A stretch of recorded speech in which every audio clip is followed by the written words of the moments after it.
Eu quero falar com esse jovem que com 15 anos... É quente isso aí? É verdade. Como é que você conseguiu entrar com 15 anos na faculdade? É que eu entrei muito cedo na escola, entrei com 4 para 5 anos na primeira série, fiz todas as séries normalmente, concluí o ensino médio, passei no vestibular com 15 e comecei a graduação com 15. E acabei me formando com 20 daí. Já está com 21, agora está velho. 21, agora é quase aposentado. Legal, trabalho no Tribunal de Justiça. Sim. E você como historiador, você vai fazer palestras, né, sobre o Foro de São Paulo. Eu quero que você explique o que é o Foro de São Paulo, que se fala tanto em rede social, o Foro de São Paulo e tal. Sabe o que é o Foro de São Paulo? Não. Não sabe. Sabe o que é o Foro de São Paulo? O Rebelato, aquele homem! Olha para a câmera do teu lado aí. Imbecil. Ele não sabe o que é o Foro de São Paulo. Para ver como é importante. Atenção!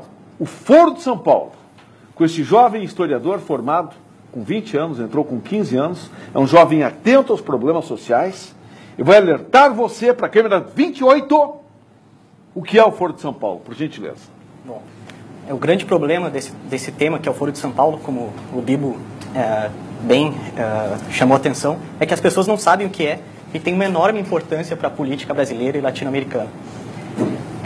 O Foro de São Paulo ele surgiu em 1990, né, fundado pelo Lula e pelo Fidel Castro.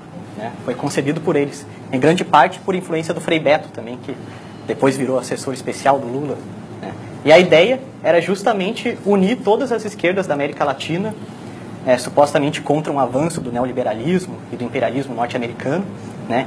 A esquerda na época estava enfraquecida, né, eles já sentiam que, já em 89 eles já sentiam que o Muro de Berlim ia cair, né, e eles iam perder muita coisa no leste europeu e queriam de alguma maneira retomar isso aqui na América Latina com um novo projeto de socialismo internacional.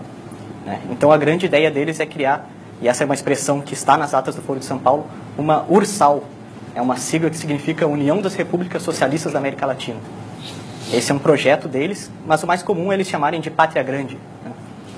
Então a ideia, o Foro de São Paulo em 90 poderia até não ser algo tão relevante, mas o fato é que hoje a maioria dos presidentes eleitos da América Latina faz parte do Foro de São Paulo e foram formados nessa mentalidade e com esse projeto político. E a maioria das pessoas não sabe disso.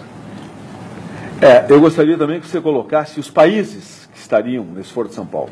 Claro. Atenção! O Foro de São Paulo ele integra muitos partidos, né?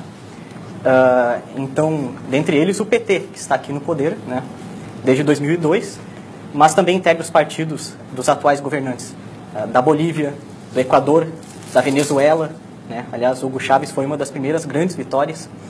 Cabe lembrar que em 90, quando começaram, o único governante do Foro de São Paulo que estava no poder era o Fidel Castro, né? Um governante, aliás, que dificilmente se pode chamar de democrático, embora o discurso todo do Foro de São Paulo fale em democracia, né? Mas isso engana a linguagem, muitas vezes que a esquerda se utiliza, engana o leitor incauto. Essa ajuda que o Brasil constantemente dá para países como Bolívia, Venezuela, bancou o Portimarião em Cuba e por aí afora, tem a ver com o pacto do Foro de São Paulo? Um ajudar o outro? Sem dúvida alguma. Não tem como compreender essas atitudes sem ter essa perspectiva do Foro de São Paulo, porque são claramente pautadas em critérios ideológicos e não em critérios técnicos, né?